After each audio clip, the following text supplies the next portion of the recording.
Hello everyone, welcome to science and mathematics world. I am Kaushalendra Khare और आज के इस वीडियो में मैं आपके लिए लाया हूँ आप ही की टेक्स्ट बुक के chapter number 2 acid base and salt के इन टेक्स्ट क्वेश्चंस जो कि पेज नंबर 22 पर दिए गए हैं। तो चलिए शुरू करते हैं, देख लेते हैं जल्दी से। इसमें पहला क्वेश्चन जो दिया हुआ है उसमें लिखा है कि why should curd and sour substances not be kept in brass and copper vessels. हमने ये अपने घरों में भी जनरली देखा होगा कि जो हमारी मम्मी होती हैं वो ब्रास माने आपका जो कांसा होता है और कॉपर यानी तांबा, इन दोनों में कभी भी दही या फिर अलग चीज़ कोई खट्टी चीज़ों को नहीं रखती। और जब इनको साफ़ करना रहता है तो उसको उसमें डालते हैं ब्रास और कॉपर वेसल्स में, ये दही और कुछ ऐसे इसको रगड़ के इसको साफ़ करते हैं। तो ऐसा क्यों होता है? इनको क्लीनिंग करने के लिए इसको यूज़ करते हैं, लेकिन इसमें कभी भी इनको रखते नहीं हैं। तो ऐसा क्यों होता है?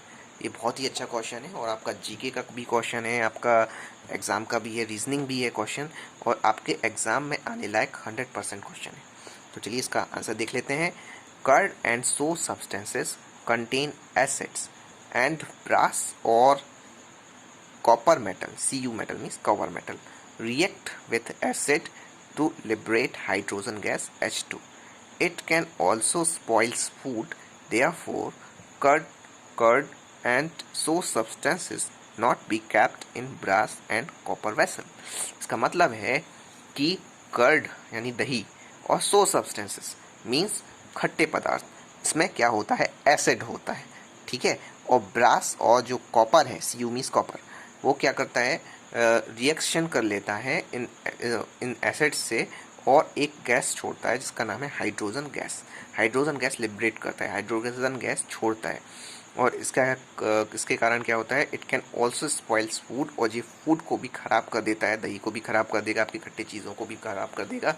और इसलिए जो कर्ड है और सो सब्सटेंसेस हैं वो उनको रखा नहीं जाता किसमें? ब्रास और कॉपर के वेसल में। इसमें आप देख सकते हैं, यहाँ पे हमने लिखा है कि metal plus acid gives salt plus hydrogen gas, ठीक है।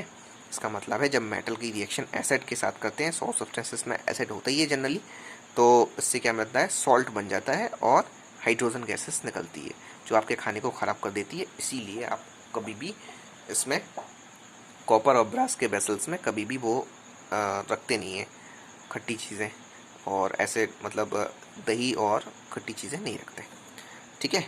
इसकी हमने एक रिएक्शन भी दी हुई है, आप रिएक्शन लिखेंगे तो आपको अच्छे मार्क्स मिल सकते हैं। Zn मीन्स होता है जिंक। जिंक का जो आपका जो ब्रास होता है वो जिंक और कॉपर का मिश्रण होता है, तो इसलिए आपका जिंक लिया है यहाँ पे। जिंक प्लस H2SO4, H2SO4 किसी भी आपके खट्टी चीज़ों में हो सकता है। जल्दी जनरली दही में आपका लैक्टिक एसिड होता है, लेकिन H2SO4 से हमने जनरली रिएक्शन कराने के लिए लिखा है। तो Zn की रिएक्शन जब आपकी ट्वाइस ऑफ H2SO4 से होती है तो यहाँ बनता है ZnSO4 whole twice plus 2 twice of H2। यहाँ पे Zn जिंक है, H2SO4 आपका सल्फ्यूरिक एसिड हो गया, ये है आपका जिंक सल्फाइड। जिंक सल्फेट क्या होता है? आपका सॉल्ट है एक तरह का, ठीक है। और ये क्या है? आपका हाइड्रोजन गैस निकल गई है, ठीक है। हाइड्रोजन गैस निकली है, इसीलिए यहाँ पे तीर का निशान लगा सकते हैं, ठीक है। तो ये था हमारा फर्स्ट क्वेश्चन। अब चलते हैं जल्दी से सेकंड क्वेश्चन की तरफ।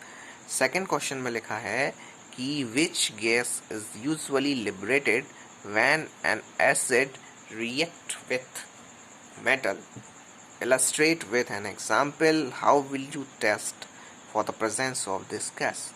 ये बहुत ही अच्छा क्वेश्चन है और ये आपकी जो पेज नंबर 19 है उसमें दीनी वाली एक्टिविटी में भी दिया हुआ है। इसका जो जो एक्सपेरिमेंट होगा उसका जो चित्र बनेगा वो कुछ इस तरह से रहेगा। ये जब आप पेज नंबर 19 पे टेक्स्ट बुक में देखोगे तो इसमें आपको जो फिगर मिलेगा, यहाँ देख लीजिए, ये पेज नंबर 19 टेक्स्ट बुक पे ये है reaction of zinc granules with dilute H2SO4 and testing of H2 gas by burning current, ठीक है। तो ये है आपका एक रिएक्शन। इसमें बहुत ही अच्छी तरीके से मैंने बना के दिखाया है आपको, यहाँ देख लीजिए।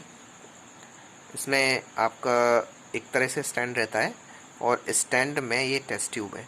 इस टेस्ट ट्यूब में कुछ जिंक ग्रेन्यूल्स डाल दिए गए हैं, जिंक के कुछ पीसेस डाले हैं और इसमें डाला है डाइल्यूट H2SO4, आपका जो एसिड होता है वो डाल दिया है।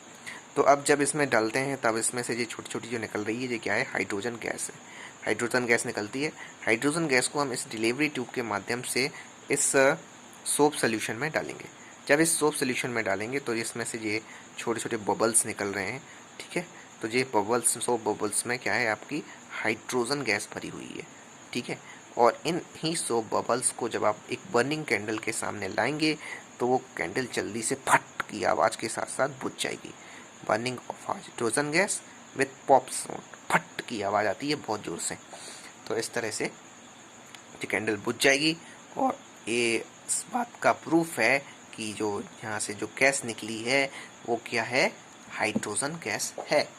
तो देख लेते हैं इसका आंसर रिटर्न में। When an acid react with metal, hydrogen gas usually liberated, hydrogen H2, ठीक है। वो मतलब जब आप कोई एसिड रिएक्शन करता है किसके साथ, किसी मेटल के साथ, तो जनरली हाइड्रोजन गैस ही निकलती है। हमने पिछले उसमें भी पढ़ा है कि भाई इसमें जब हमने ब्रास और कॉपर में क्यों नहीं रखते हैं एसिडिक सोल्यूशन और सो सब्सटेंसेस, क्योंकि उसमें एसिड होता है और वो रिएक्शन करके हाइड्रोजन गैस निकलता है। तो इसमें समझ में आ गया, वही क्वेश्चन पूछा है वैसे ही कि कौन सा होता है। तो जब है ना एसिड जब किसी मेटल के साथ रिएक्शन करता है तो क्या निकलती है, हाइड्रोजन गैस निकलती है, ठीक है।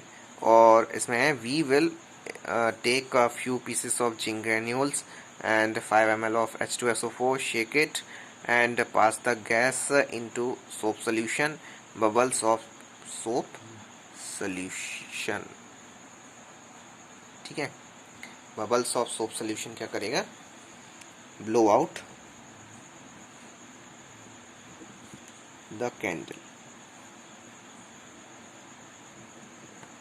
ठीक है। This source presence of hydrogen gas,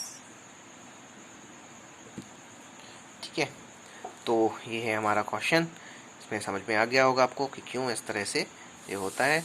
ये आपका बेहतरीन हमने चिक डायग्राम बनाया गया है। इसमें वो आपका जो पेज नंबर 19 है उसके फिगर जो 2.1 है उसमें भी वो सेम ही प्रोसेस दी है, उसे आप पढ़ सकते हो और आपको वही चीज़ें मिलेंगी जो मैंने आपको यहाँ बताई हैं। तो ये थे हमारे फर्स्ट और सेकंड क्वेश्चन जो कि पेज नंबर टेक्स्ट क्वेश्चन हैं आपके, जो पेज नंबर 22 पे दिए हैं। तो ये आई होप आपको समझ में आ गए होंगे। यदि आपको समझ में आया हो, अच्छा लगा हो, तो आप इसे अपने दोस्तों के साथ शेयर कीजिए और हमारे चैनल को सब्सक्राइब करें, जिससे आपको आगे के वीडियोस और आगे के क्वेश्चंस अच्छे से सरल सिंपल लैंग्वेज में सीखने को मिल सके। मिलते हैं अगले वीडियो में। गुड बाय, जय श्री राम।